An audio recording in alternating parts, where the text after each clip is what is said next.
Hi, I'm Mark Clegg and welcome to the Photographer Academy, and today we're talking about kind of just shooting and adding into your portfolio. Really, it's a teaching film about lighting. Okay, I'll undisguise the film for you, but we're looking at the simplicity of light, looking at how we can kind of mimic and master the likes of kind of still life photography if you're kind of just getting going. The Photographer Academy, which is an online training company for photographers, we've got kind of a whole host of films, but for 13 years we've been making more professional kind of bias kind of photography. So moving your kind of skill sets into a more a pro field. However, in my heart, I am still an amateur photographer. I'm still passionate about the photography. I still take photographs for fun as well as actually for profit.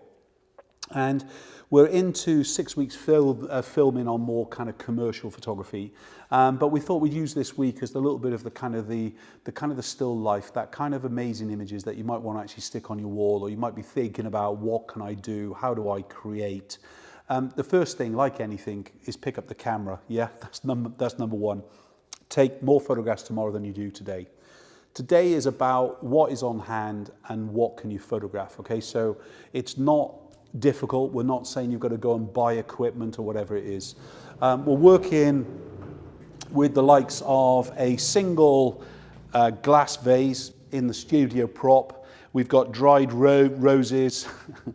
Every Valentine's Day, if I buy my wife some roses, I basically, before she throws them away, steal them back and I dry them then. And then basically, we're just using this as a part of the kind of the prop. We're using one of the studio tables, a big old 100-year-old kind of wood thing, battered, beaten, you know, unloved and loved by me, as it were. We're using a simple pop-up background to begin with. However, we raided my friend's garden. We kind of stole his shed doors. Well, he was taking down the shed and basically said, "Do you want them?" I went, "Yes." So that's just from there. And because we're 5 o'clock live in the UK, we've got no real window light coming in from outside. So we're kind of simulating a window light of source from the likes of the Last Light highlight. Couple little things really before I forget. We're going to be shooting straight into the computer via tether tools, the cable, using them for absolutely yonks now.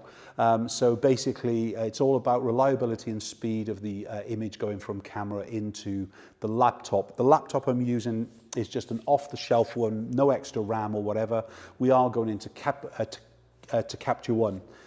Speaking about kind of products and everything else, remember, if you've got any questions, get them into the question panel and we'll kind of do those as we're kind of going through as well as at the end. But I want to kind of guide us through how we can morph the basic image into something into a little bit more fine art without even touching Photoshop yet, okay? Camera-wise today, shooting with an 85mm prime. We're shooting with one Elinchrom ELC, it's a 500 ELC, bouncing off the back wall of the highlight, and then obviously it's coming reflected light back through. Let's just get going, okay? So you can see the image in front of us, and just so you know that it's the truth of the image, let me just kind of do a stupid photograph of my hand a minute. Just to make sure that you know that we're feeding live, yeah? And basically now, if we kind of take the image, I've chosen an aperture of 2.8 because I want to throw that background out of focus quite quickly as such. But as you can see, we've got a simple image. You know, you go in, you desaturate that image a little bit more in the RAW or the Photoshop or whatever you want to do, and pretty much you've got pretty, you know, ish an image straight away. We could vignette the edges and so on. So the first things first. Pick up your camera or pick up your iPhone. Speaking about that, let me pick up my iPhone. Let me just pick up an LED. And just to prove the point really in kind of the fine art photography, let's go in and basically take a shot just to prove that you can do anything. So as far as, you know, the basic image is concerned, let me just pop off the LED for a minute. You know, you can see from the position it's a bit overlit, but But again, it's kind of doing its job. But if I want to kind of take this into the next level, well, I just kind of click on my Snapseed, press in plus, clicking onto the image. You'll have your own kind of portrait looks and faded glows and all that kind of thing that you add into your own photographs. But let's face it, we're all, let me just export. There we go. We're all fine art photographers with iPhoneography today. You know, it doesn't really take a huge amount of effort. Let's just see those photographs side by side. So you can kind of see the image there and actually as shot. So again, even just the little things like vignetting and textures and everything else is there for us to kind of slightly manipulate the image. In this case, I want to manipulate the image with light first, all right? So even though the image in front of us is quite nice, I think there's too much light onto the background here. So for me, to turn a softbox that is quite large into a slightly smaller softbox, let's start cutting down some of the light, all right? So if I kind of just do the same shot now, and as long as the focus hasn't moved, you can see already now how just the reduction of light onto that background has made a significant difference with it. All of a sudden, kind of, you might feel that things have gone a little bit kind of softer, or kind of there's less contrast or more contrast with the image. That's really down to you. But really what I'm doing, I'm beginning to move this product, into kind of more of a feather of the light. If you imagine a window, like we're seeing here, all right? Let's say this is a small window in, I'll use the grey so you can see, all right? But let's imagine that this is a window in a house, yeah? What I don't want to do is put me, i.e. if somebody was photographing me from the wall, in other words, in this direction, what I don't really want to put me is in this end, because there's no light kind of coming onto my face. If I put me into the middle of the light here, basically there is some of the light kind of spilling around, but basically it's not going to be as flattering as I want it to be. If I put me on the edge of the light, out of the edge, yeah, this is called the feather of the light source. And by using the feather, you get a softer light, and obviously it will slightly change the exposure as well, because they're not quite in the actual light source. So when we do that, then all of a sudden we're trying to just bring this light in a touch more. So if you imagine we were shooting with daylight today, and this is a window, technically all I've done is close the drapes a little bit, all right? So you can mimic this without any trouble at all. Let's do the same shot, and you can see now we're starting to kind of just lower the intensity of the light. I haven't changed the specularity though. As you can see from the glass vase, the glass still has a lot of reflections going on there. So it means that I haven't changed really the quality of its light source. I've just minimized the actual fall, and I've created more of a feather of the light. I want to take some of that light off the glass. Remember, get your questions in as we're going through, all right? I'm just going to use a broken piece of polyboard. Happens to be in a triangle, perfect for fine art photography. Perfect just to hide stuff and let other light get around the corner, all right? But if we kind of just take that shot first, it's going to start to minimize some of the reflectancy actually onto the vase. Quite a lot, in fact. If we start to actually just move it out of shot a little bit, some of the reflectancy is going to stay on the vase, but more light is actually going to come onto the actual stems and everything else with it. So it depends on how much of this light we really want to cut off, all right? The next thing would be, is if you felt that this was too dark, most of you would try and think, well, I'll just add another light source in. I'll put in a honeycomb light or whatever it would be and things really. And you could do that without any trouble. But realistically, it would be better for us to actually add a reflected light back just onto the roses for a little bit of a natural separation within the room. So we're using a subtraction of light to take some of the information off the glass, but not killing any more of the light in. Then really what we're going to do is add in a small piece of card to add this light, reflected light, back onto the rose. Let me just grab my cable. Just do that again. And even if it's in shot a little bit, we can always kind of choose to kind of Photoshop it out, or kind of use another photograph without it in to get the same image. Let's use some aluminium foil, yeah, kitchen foil. and do exactly the same thing. This is obviously going to bounce in more light. Let's do exactly the same thing again. And we're going to start to bring that a little bit more illumination just to that flower. And you can see that's like a painter adding in just that little bit of crimson or that little bit of lighter white paint to the actual product to make it a little bit more kind of visible. I like foil because it bends, so you can easily start to actually shape the light to do multiple things together in the same way that we use a kind of a lighting flat. Brandon's going to hate what I'm going to do next. And I'm going to kind of put a white card on the opposite side. We usually gaffer tape this, so this would be in half and then we gaffer tape it. But just to kind of what's on hand and what can we do. So here we can start to reflect some of the light back. This is going to overlight, though, the whole scene. So it's going to add too much reflected light back, and it's going to kind of just give us that overall a little bit too much illumination. I think it's just too much illumination on the actual vase. I think on the flowers, I think it's fabulous. I think it works beautifully in there. And if I was just doing a photograph of the rose tops, which we'll do towards the end, then I think that is the kind of positioning that I want. But as far as all this reflected light at the bottom, it's much too much and it needs to be subtracted out. But if you remember what the shot was like before we put that in, just look at the right-hand side of the vase and we'll start to actually see that it loses all that huge white light and everything else. So if I want to actually light the roses up, remember really what we're trying to do is raise this up higher and just use the flat to light the rose and not so much the actual vase. All right, so think about what we're trying to achieve. What else are we going to do? I suppose because I'm in f2.8, the other question for you to go is, well, you know, what happens if I want more depth of field? That's really down to you. To get more depth of field, because I'm using the Elinchrom lights, I've got a lot of power in here to increase by.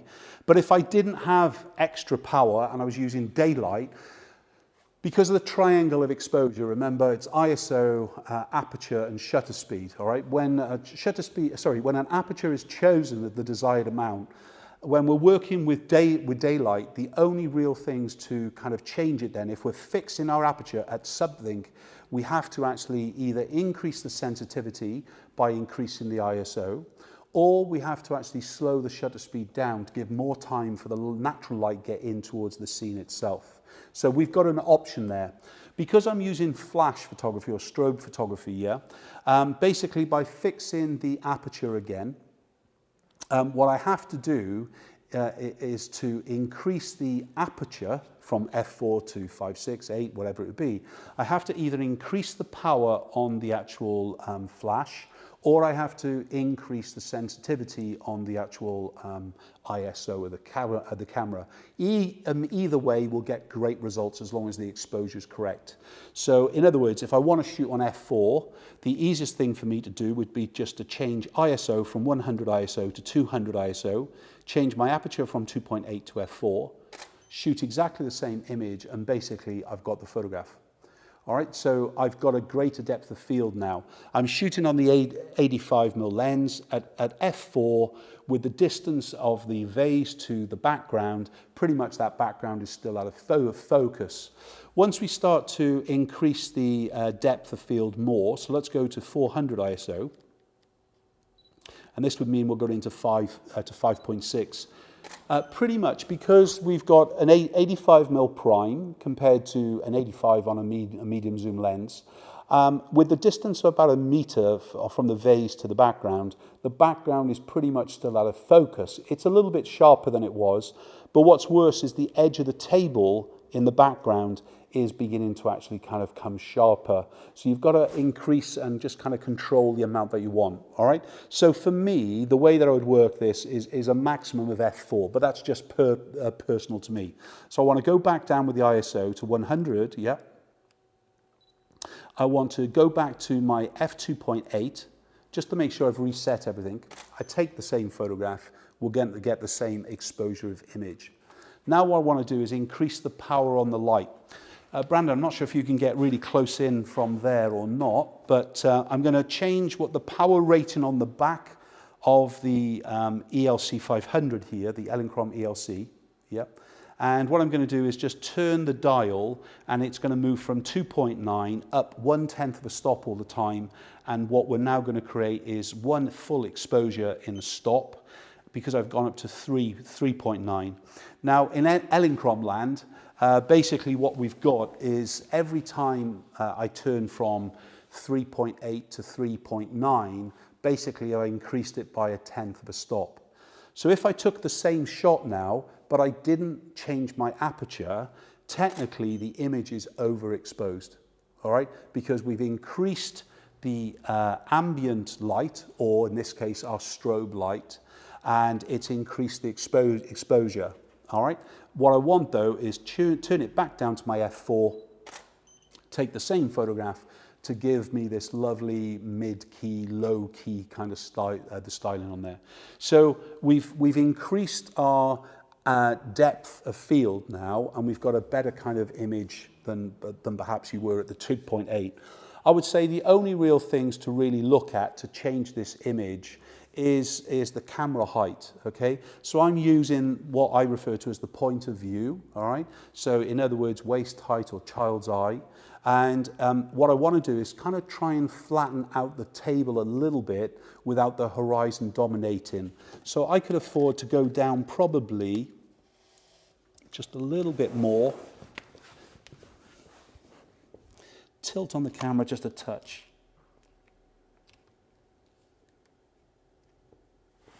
So I can start to flatten that horizon just a little bit. It's still there, because we want that three-dimensional kind of angle with it. We don't want it to look like we're just on the pure horizon line, yeah?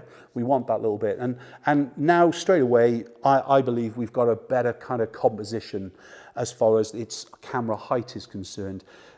We get into a bad habit where we're looking down onto a subject more often than not. You know, if you think about it, the average image in the world is taken from 5 feet 2 inches high.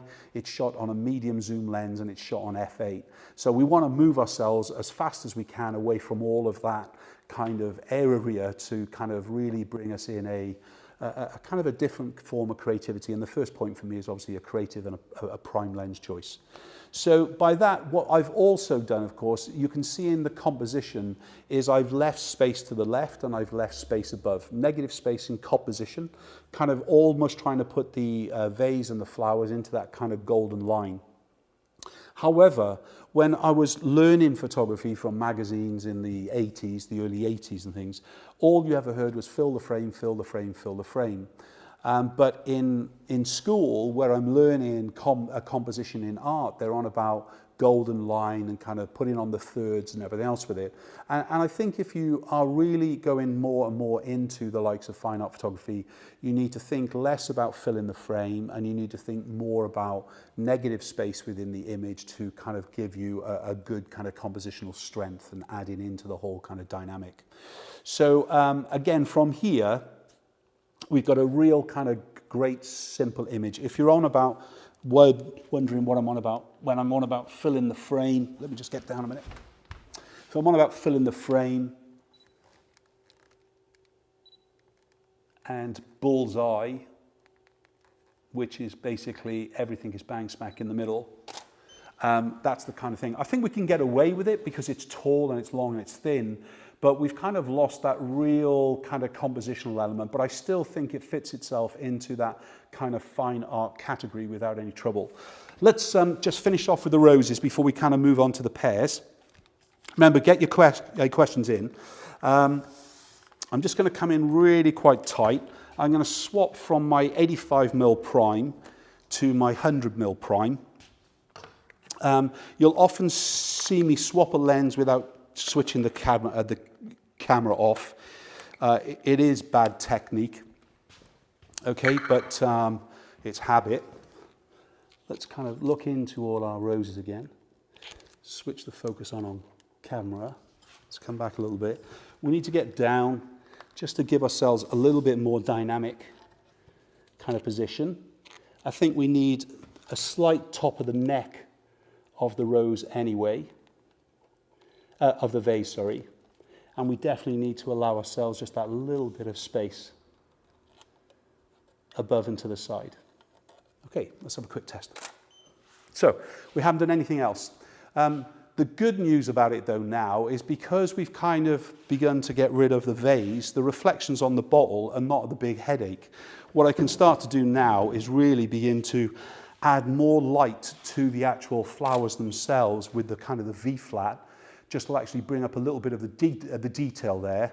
Or, like I was showing to you before, losing the V-flat, and just using some aluminium foil, which will reflect light more. And if you haven't got any kind of foil at hand, use the likes of a mirror. Anything that will reflect light a little bit quicker. If you want the light to reflect even more, flatten out your foil, try and get rid of as many wrinkles so it becomes more mirror-like, yeah? And then straight away, you will start to add in that little bit more of reflection in towards it. But remember, you know, red roses, they basically absorb more light. So basically, they're going to absorb it before they allow itself to come back out again. So you might find that you're kind of having to add more of a silver reflector in. Let's increase it by another stop. So I'm going to 4.9 on the flash. That means I can go to 5.6 on here. I'm going to increase the ISO now to 200. And I'm now going to increase the aperture to f8. So I've gone up 2 whole stops. The reason being for the sudden increase in depth of field is because obviously I've got a lot more interesting elements within the image.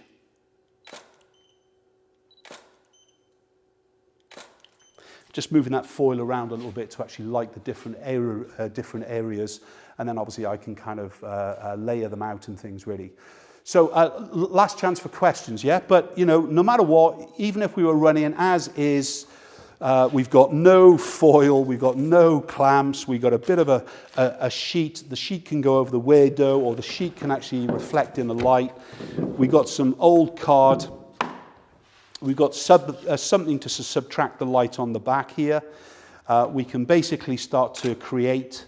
If you want to change the image straight away and you don't like the background that you had, you could just go in and actually change as far as the background's concerned. Let me just move this out just a touch. So straight away we've got a different image. We changed that kind of background. It's pretty good. We could even, in fact, just take that out of focus more. Let me just get my cable release untied here. Here we go. And of course I can now kind of hold this in the background more, so it's kind of dropping itself out of focus even more. Right, let's just bring that old door in, shall we? Brandon, do you mind bringing it in for me and just putting it behind? This polystyrene foil definitely doesn't want to stay up today. Should have added a pencil in on the back. Okay, let's bring ourselves back to the 85mm, I think. I really do quite like that. Let me shoot that with the just the flowers again. Let's have a look what it's like. Liking that? Yeah, it's pretty good. Let's go backwards though. Let's change back to our 85mm lens. Let's drop our ISO back first of all to 100 ISO. Change our 5.6, so we're pretty much there. I turned this up by 2 stops, didn't I? So let's go down 3.9 and 2.9. And then I'm going to do 2 stops back to 2.8 again. So let's just bring camera back into our point of view. Means we're going to drop this down just a touch. The only reason I use a tripod really because it's easier for me to just fix the image more. Quick look. I think that door needs to just move over towards the left a little bit, please, if you can, Brandon. Let me focus in on the vase will help. That's it, bud? Perfect. So there we go, let's do it again. Helps if it's sharp though, yeah?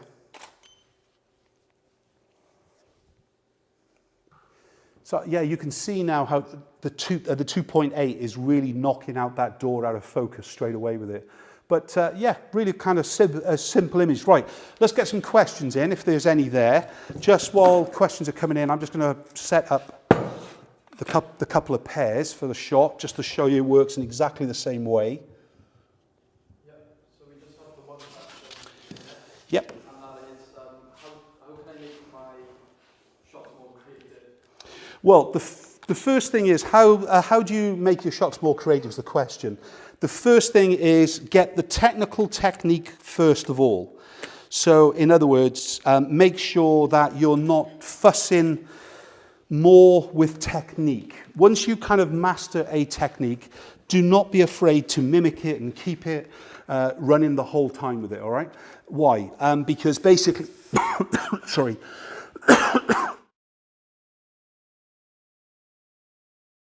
Basically, what we want to do, as I said, is spend the time on the creative.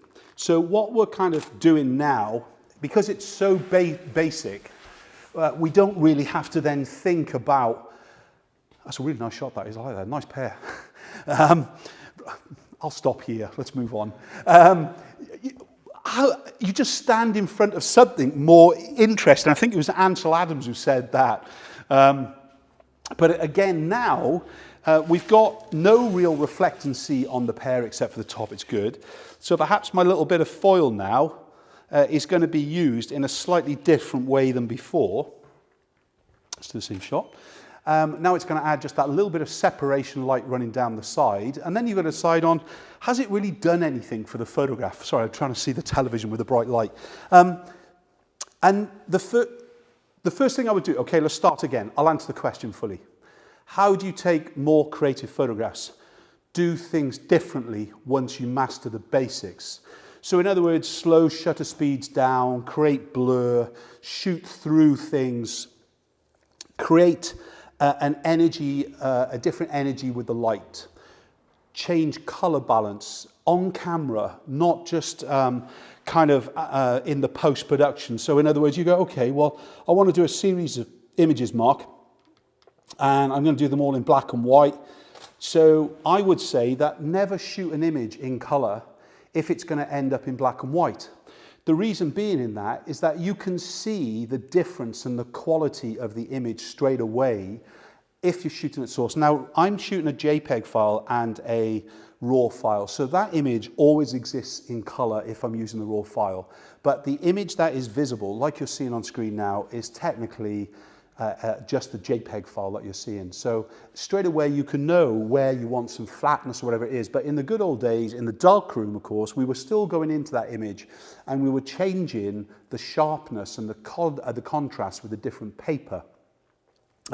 Whether you're using a multi-grade printing or the likes of a set grade print, you know, you could actually change different areas of the print to actually have either a softer, a lower grade, or a higher contrast black with a higher grade and things really. So I would say the first thing is master the basics, then forget the basics. So find a way that you can kind of cheat and kind of really take an image to a different level. Today, for instance, for the Academy, we shot something I've never done before. We were freezing flowers. We've been shooting a load of food photography, as you know, for Academy, about to go live soon. We did, I think we did a live food last week, didn't we, I think? But we were freezing stuff. And freezing, our freezer downstairs in the studio kitchen is about that wide and that deep. So we had to find something that would fit. And the only thing that we had was the dog's bowl, drinking bowl, yeah? So don't worry, she still had a drink, yeah? But we were freezing stuff. And it was great fun, you know, and we learned from what we did and how we're going to kind of change things straight away. But you might kind of look at the images and you go, well, my idea was to have a black and white series of photographs, but for this particular fruit variety, you know, it's better with my blue door. So images on the blue door, pick yourself a project. That's number one. If you can really tease yourself, push yourself, creative self, then you'll really kind of end up as a more creative photographer. But look through history, get inspiration from other photographers, add your own little bit of spice on there so you can kind of become your own photographer. A long-winded answer there, I do apologise. Yeah, that answers it. Yeah, that's it. Okay, okay, there's our kind of pear shot, all right? But in the same way, you know, we know, I'm just going to bring this forward just a little bit. I just found a way that they were going to sit together, so I kind of just drag them. Let's go to a flat lay. We talked about flat lay last week, didn't we? In the kind of the food photography world. Well, in the fine art world as well, we could look at how it kind of comes together. So let's quickly, I don't have to change the lighting. All I've got to do is change the position on studio stand, get the studio stand close enough. In this case, I'm going to drag it down a little bit lower. I'm not going to go for the flat lay straight away. I'm going to go for what I refer to as 445. So that's any position between the POV and the flat lay coming down is what I refer to as 45. So there's our kind of second pair image, as it were. It's got out of focus there. Let me do it again. And the camera moved. That was creativity, well, wasn't it? Let the camera droop. All right, no, it wasn't creativity. All right, so there's our kind of image. So, you know, it's nowhere near as good now, is it? It's nowhere near as good. So then you go, okay, how do I make it good? Did you have a knife? Did I see you with a knife upstairs?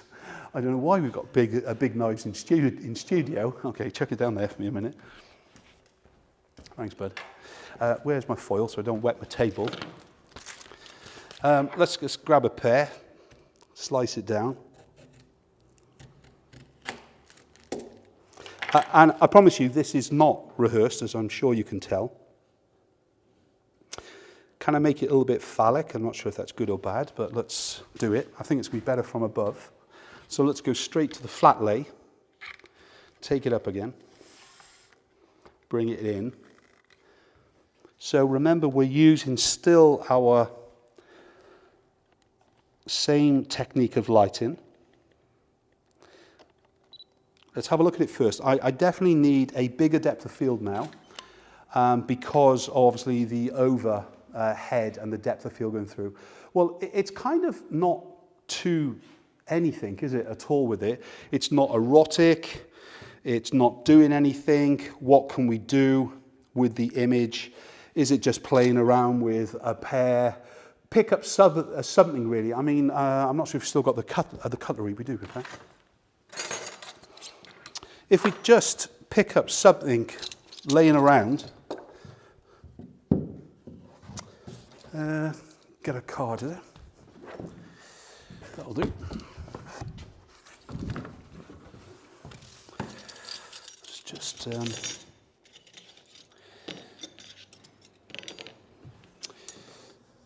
so let's just think we're trying to get something for our kitchen wall. We've actually just moving house, so I'll definitely be shooting some new images for the house. Let's just make sure it's square on. And let's take our first image. So I don't need to really increase the depth of field much here, but I definitely need to increase it. Straight away, we're into a better subject, yes? The pear was an idea. I'm sure if we'd kind of spent the next 25 minutes on it and things really, then it might have been better, but it wasn't going to get there. I want to push this back up to F4. So 3.9 into camera F4. Let's do some shots. Let's look at how we kind of bring that. So I think that is pretty much, you know, a simple kind of fine art image without any trouble. One light tends to be, it doesn't always have to be black and white. Let's just kind of just bring in an overhead reflector.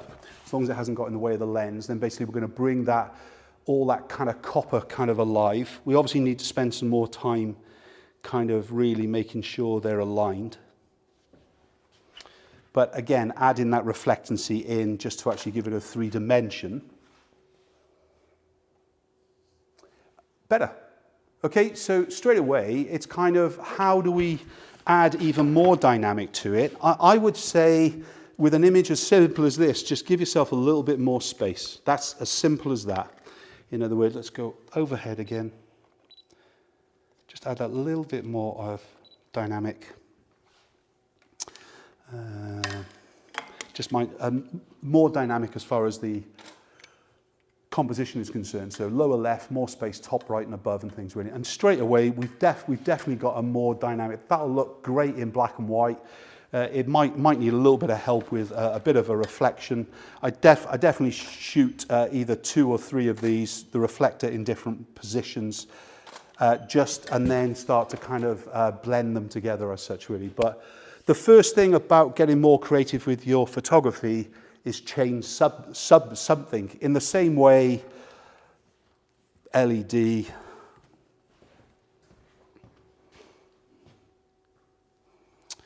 iPhone,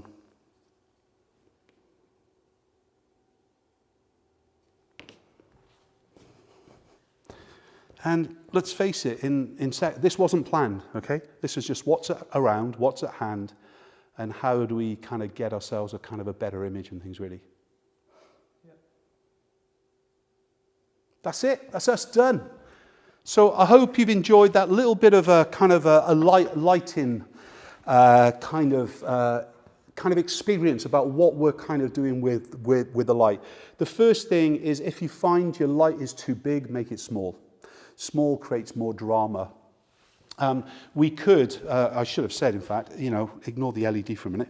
But if we found that this highlight here was still too much light, we could just create a bit of a slit of light to really have a very, very narrow light source going through.